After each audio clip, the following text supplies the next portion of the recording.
हैं नाम महात्मा की ओर। 6वें स्कंद के प्रथम अध्याय में श्री परीक्षित जी महाराज ने जब पूछा कि हे प्रभु, नाम का क्या महत्व है,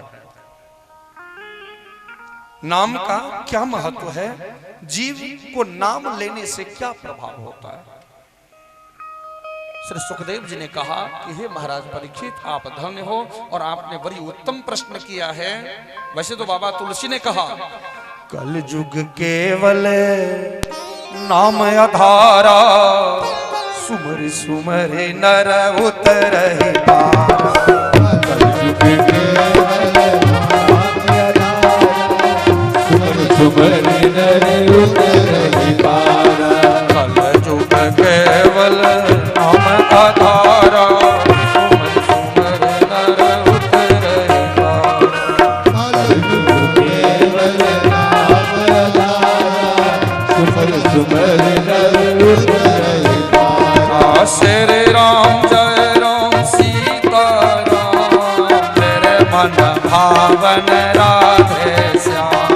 श्री राम जय राम सीता राम, मेरे मन मोहन राधे श्याम। श्री राम जय जय राम, मेरे मन भावन राधे श्याम। श्री राम जय राम, मेरे मन मोहन राधे श्याम। कल युग केवल नाम आधारा, सुमर सुमर नर उतरहि पारा। कल युग केवल नाम आधारा, सुमर सुमर नर उतरहि पारा। बोलना पड़ेगा। श्री राधे। हमें अभी हम लोग कलयुग में चल रहे हैं। कहेंगे महाराज आपने पहले दिन कहा था कि कलयुग जिसके घर में लोग मदिरा पीते हैं, जिसके घर में पर स्त्री गमन होता है, जिसके घर में जुआ का खेल होता है, तो ऐसा तो हम करते नहीं है, तो कलयुग में हम कैसे हैं? बिल्कुल ठीक है आपका कहना। अरे आप नहीं करते हो प्यारे, आपके अगल बगल आगे पीछे हो रहा है, तो कलयुग तो वहां आ गया ना। जैसे आप सेफ घर में हो, ध्यान से सुनना, आपका घर बिल्कुल कांचों से घिरा हुआ है, थोड़ा सा भी लेकिन नहीं है, थोड़ा सा भी उसके अंदर हवा, और आ गई आंधी, और आपके घर में टैलोट की व्यवस्था नहीं है, और टैलोट है घर के बाहर 10 कदम की दूरी पे। आंधी आ गई, आप 2 मिनट 4 मिनट 10 मिनट तक, अब वो टैलोट रुकने वाला नहीं है। क्या करोगे आप? खिड़की को खोलोगे, विंडो को छोड़ो, हम तो कहते गेट को खोलोगे, और जब गेट खोलोगे तो हवा का झोंका घर में आएगी कि नहीं आएगी ना? ओ मैया बैठ जाओ, आएगी ना? क्या ओ पीछे वाले मेरे बाबा आएंगे? हवा की झोंका। तो उसी तरह आपके घर में कोई मदिरा नहीं पीता है, आप द्यूत जुआ नहीं खेलते हो, आप व्यभिचार पर स्त्री पे गलत दृष्टि नहीं देते हो, लेकिन फिर भी आपके अगल बगल में कलयुग है, ये सारा कर्म हो रहा है। जब आप जाओगे तो हो सकता है थोड़ा टच कर जाए। जिस तरह आज तक एक व्यक्ति कभी शराब नहीं पिया, एक व्यक्ति दोस्त मिल गया, डेली मदिरा पान कर रहा है, डेली कह रहा है थोड़ा ले लो, थोड़ा चख लो, थोड़ा चख लो, थोड़ा चख लो। आज एक शादी में गया, अरे क्या होगा, पत्नी नहीं है, पुत्र नहीं है, कोई नहीं देखेगा, बड़ा मजा देगा, थोड़ा पी लो, जब तक घर जाएगा तो तेरा दुर्गंध दूर हो जाएगा। और आज मित्र के कहने पर उसने चख लिया, बोलना पड़ेगा। श्री राधे। क्या पी तो लिया ना? तो कलयुग में केवल नाम आधारा, सुमर सुमर नर उतरहि पारा। राजो वचन महाराज परीक्षित ने जब कहा, निविल मार्ग कथितो आदो भवता यथा कर्मयोगोपलब्धेन ब्रह्मणा यद संसते। हे प्रभु, आपने निवृत्ति मार्ग के बारे में कहा कि निवृत्ति मार्ग यानी कि भरत जी ने अपने क्रिया से निवृत्ति, अपने राज्य से निवृत्ति, अपने मोह से निवृत्ति लेके वन को गए, फिर भी कष्ट को, और बहुत घर में भी रह के। तो सकाम भक्ति, निष्काम भक्ति, मैंने आपको कहा था, बतलाया था पहले, किसी भी भक्ति में रहो, भक्ति अगर करते हो तो परमात्मा की प्राप्ति होनी है। अब ये सकाम भक्ति, निष्काम भक्ति, निवृत्ति मार्ग, ये सब है। एक छोटा सा कुछ आप साधन बतलाओ मेरे समझ से नाम महिमा के संबंध में। जो जीव कुछ नहीं करे और सब कुछ करते हुए भी अगर परमात्मा का नाम ले तो उद्धार कैसे हो जाए। जब श्रीमद् भागवत के 6ठे स्कंद के 2 अध्याय में श्री महाराज परीक्षित ने सुखदेव जी से कहा तो श्री सुखदेव जी ने बतलाया। श्री सुकुवच नो चेदिहेवापचित्तं यथा हसः कृतस्य कोर्यान उन्मत्ते पानभि सवै प्रेत नरकानुपैति यं कीर्तिता में भवति स्मया।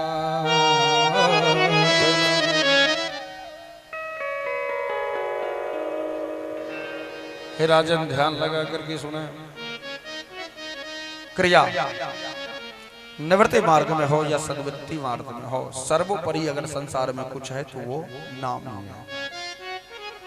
जैसे आग जल रही है, बाबा तुलसी ने भी कहा, भाव कुभाव अनख आलस ही नाम जपत मंगल दस दिसे। सत्संग की क्या महत्ता है, नाम के क्या महत्ता है। तो जैसे मेरी माताएं यहाँ बैठी हुई हैं, मेरे दाऊ, मेरे काका, सभी लोग विराजित हैं।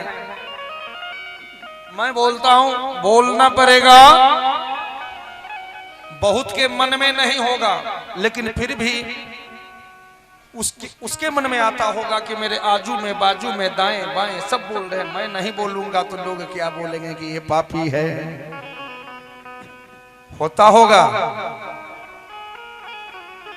इसलिए भी वो बोल देते होंगे।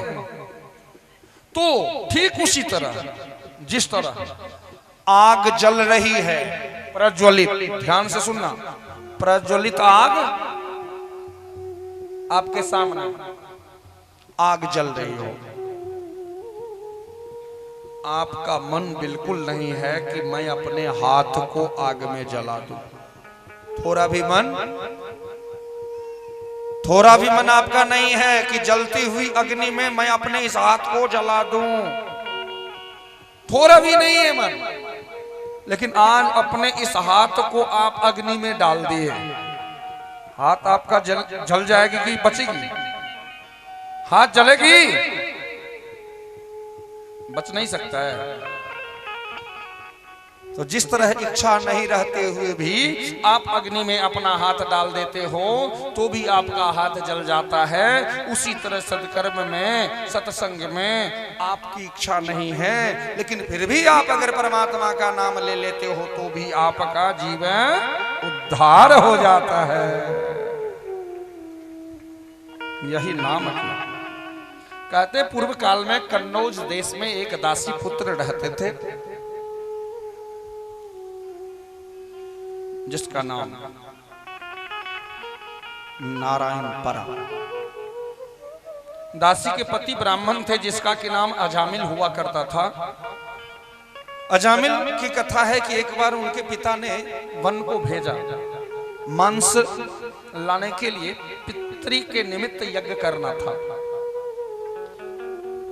आपके मन में आया होगा कि महाराज जी ने कहा कि मांस खाना गलत है, तो फिर 4 युग है, चारों युग का मनुष्य का हाइट अलग है, आयु अलग है, धर्म अलग है ना। कभी अश्वमेध यज्ञ हुआ करते थे, कभी गौमेध यज्ञ, गौ के मांसों से हवन किया जाता था, और पूर्णाहुति जब होती थी यज्ञ के तो गौ मैया उस कुंड से। आज आप एक चींटी को जिला सकते हो? नहीं जिला सकते। तो हर एक युग का एक धर्म होता है। आज वो अजामिल वन को गया, वहां एक वैश्या को देखा, एक पुरुष के साथ रमन करते हुए उसका मन उस वैश्या में रम गया, और आज फिर पुनः उस वैश्या के साथ संबंध बनाया। अपने पिता को छोड़ दिया, माता को छोड़ दिया, वैश्या के पीछे पीछे पीछे पीछे। माता मर गए, पिताजी मर गए, उस वैश्या को घर ले आया, उससे विवाह कर लिया, उससे 10 पुत्र की प्राप्ति होती है, जिसमें 9 पुत्र जब हो जाता है। कृपा देखो ठाकुर जी की। एक दिन की कथा है, उस गांव में एक साधु भिक्षा लेने के लिए आते हैं। संध्या की वेला हो जाती है, एक व्यक्ति के घर पे वो साधु रुकना चाहते हैं। उसके मन में नहीं है कि साधु मेरे घर पे रुके। वो कहता है, महाराज आप कहाँ रुक रहे हो? इस गांव में एक ही व्यक्ति है साधु, जिसका कि नाम अजामिल है। नगर में जितने भी साधु आते हैं ना, तो अजामिल के यहां ही टिकते हैं। व्यंग किसी का मत करो, हो सकता है कि आपका व्यंग उसके जीवन का प्रेरणा बन जाए। आज हम अजामिल मांस लेने को है, पत्नी वैश्या गर्भ से है, वो महात्मा आते हैं, वैश्या पत्नी उसे टिकाती है।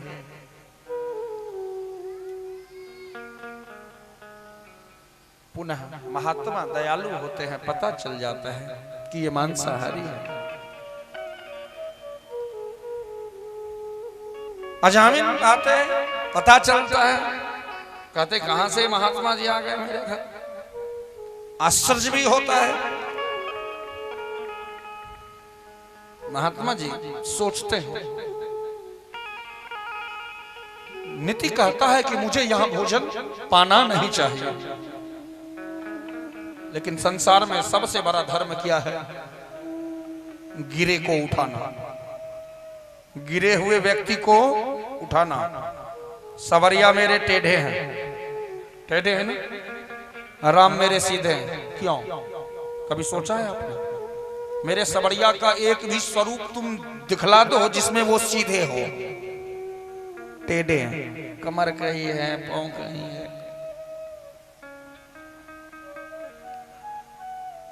क्योंकि संवरिया इस संसार को उठाने के लिए आया है। कोई व्यक्ति कुआं में गिर जाए, उसे आपको निकालना है बाहर, उसके लिए आपको झुकना पड़ता है, टेढ़ा होना पड़ता है। कोई जमीन पे गिर गया, उसे सहारा देना है। बाबा झुकना पड़ेगा कि नहीं? वो मेरी मैया झुकना पड़ेगा? नहीं पड़ेगा झुकना। क्यों झुकना पड़ेगा? हाँ जी। क्या लगती है, भूख लग गया क्या? आपको लगी है थोड़ी सी भूख? जानते हो कथा सुनने का मतलब क्या है? तो एक शराबी है ना, फ्री में पिलाता है दूसरे को, जो कल होकर के 5 आ जाएगा। तो वास्तविक कथा सुनने वाले जो होते हैं, अपने साथ 5 को लेके आते हैं। घर से निकलते हैं ना, तो गलियों में, अरे चलो जा रहे हैं कथा में, चलो कथा में जा रहे हैं, चलो कथा में जा रहे हैं। 2-4 को इसमें से कौन हो जो कम से कम किसी को लाते हो? हाथ उठाओ तो। आप लाते हो? ओ, आप लोग अकेले ही आते हो? आप माता जी लाती हो? चलो, कल से कल कौन कौन अपने साथ कम से कम 2-2 व्यक्ति को लाएगा?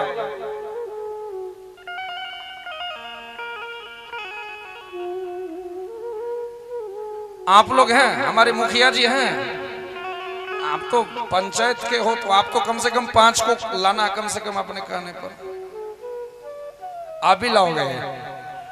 और हमारे किशुन जी जो अध्यक्ष हैं इसके, तो कल भगवान का जन्मोत्सव है। कल तो ऐसा होगा जो भैया लुटाने का है। अब बोलेगी नंदरानी जो मैं पायल भी लूंगी, झुमका भी लूंगी, क्या क्या न लूंगी। तो अब भाई पता नहीं अपने बेटे के हैप्पी बॉडी में क्या क्या करते हो। बहुत तो ड्रिंकिंग करता है, पार्टी सार्टी होती है। तो कल कन्हैया के हैप्पी बॉडी है, कल तो नाचना भी करेगा। कौन कौन नृत्य करेगा कन्हैया के लिए कल? बस आप लोग कोई नृत्य नहीं करने वाले हो क्या? जानते हो जो कथा पंडाल में नहीं नाचता वो कहाँ नाचता? तो रोड पे मदिरा पी के और कहता है आज मेरे यार की शादी है। जो भगवान के चरणामृत को अपने पुत्र को नहीं पिलाता, उसी का पुत्र मदिरा पी के रोड पे नाचते हैं। अरे नाचना है तो मेरे सवरिया सेठ के लिए नाचो, रोना है तो मेरे कन्हैया के लिए, सजना है तो मेरे प्यारे के लिए सज लो, भोजन बनाना है तो मेरे कन्हैया के लिए बना लो। फिर देखो तेरा जिंदगी संवर जाएगी, सर जाएगी। बोलना पड़ेगा श्री राधे। ठीक है, वो तो कल की बात है, लेकिन अभी भी कुछ समय मैं और लेता हूं, उसके बाद फिर बामन भगवान आएंगे आप लोगों के बीच। लेकिन अभी वक्त है। तो महात्मा जी जब आते हैं और सोचते हैं कि अगर मैं नहीं खाता हूं तो मेरा साधु का जात चला जाएगा, नहीं खाता हूं तो ये सुधरेगा नहीं। तो अगर आपको भ्रष्ट होने से भी कोई रास्ता पर आ जाए, साधुता क्या है समझ लेना मेरे मैया। साधुता क्या है? आपको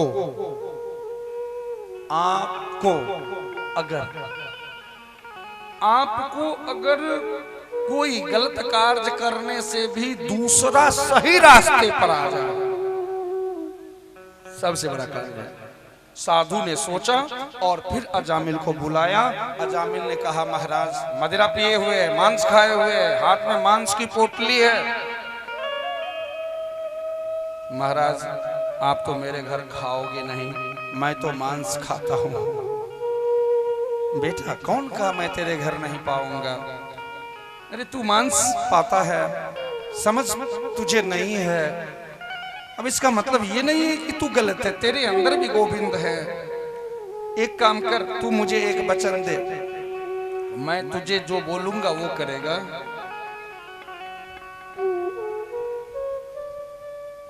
हाँ मैं करूंगा। तेरी पत्नी गर्भ से है, तेरे यहां जब पुत्र जन्म ले तो उसका नाम तुम नारायण रख देना, उसका नाम नारायण रख देना। सोचा था अजामिल ने कि बहुत महंगा पड़ेगा, लेकिन ये तो सस्ते में पट गया। घर को धोया जाता है, फिर रसोई बनती है। महात्मा जी पाते हैं सुबह अपने स्थान को। आज पुत्र रत्न की प्राप्ति होती है जिसका कि नाम नारायण।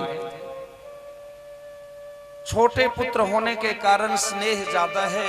आते जाते खाते पीते बेटा नारायण, पुत्र नारायण, ओ मेरे नारायण कहाँ हो, हमेशा हमेशा। आज वृद्ध हो गए, मरने का वक्त आया, जमदूत का आगमन हुआ, शरीर डर से कांपने लगा, मलमूत्र की त्याग हो गई। जोर से आवाज लगाता है नारायण, ओ नारायण कहाँ हो?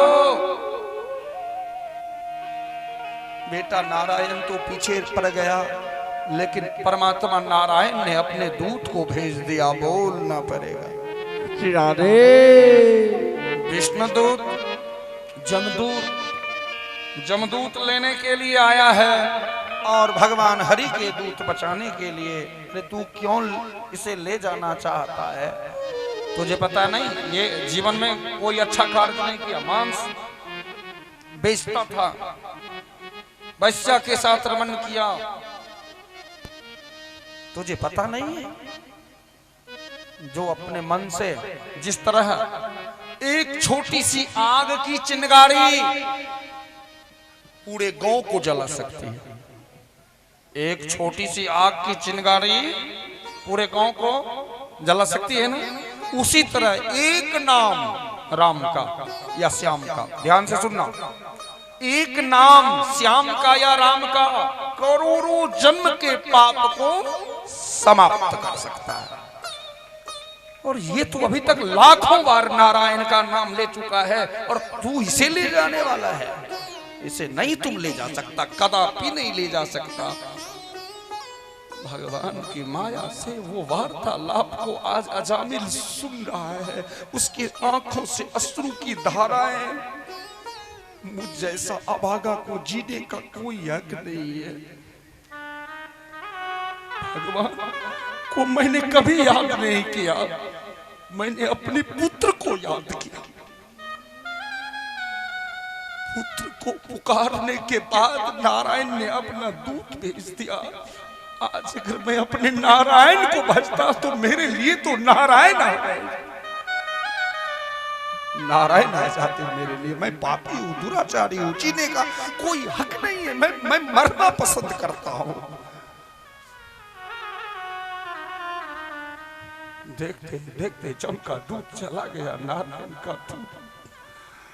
नारायण पुत्र नारायण दौड़ा हुआ आता है, मलमूत्र त्यागे हुए अपने पिता को, लेकिन आज वहां रुकने वाला वो है कहां? अब नहीं, अब मैं यहाँ नहीं रह सकता। संन्यास को धारण करता है, नारायण का भजन करता है और पुनः नारायण का दर्शन प्राप्त करता और मोक्ष का अधिकारी हो जाता है। बोलना पड़ेगा श्री राधे। एक नाम। आज आप अपने बेटे का नाम रखते हो पिंटू, सिंटू, मिंटू, टिंटू, कैंट, केटी, फेटी, सेटी, लेटी, मेटी। अरे भारत के रहने वाले कायरों, सनातन धर्म के उपासकों, चुल्लू भर पानी में डूब के मर जाओ तुम। धिक्कार है, एक बार नहीं करोड़ों बार धिक्कार है तुझे। राम, कृष्ण, बलराम, मोहन, मनमोहन, ये तुझे नहीं मिलता।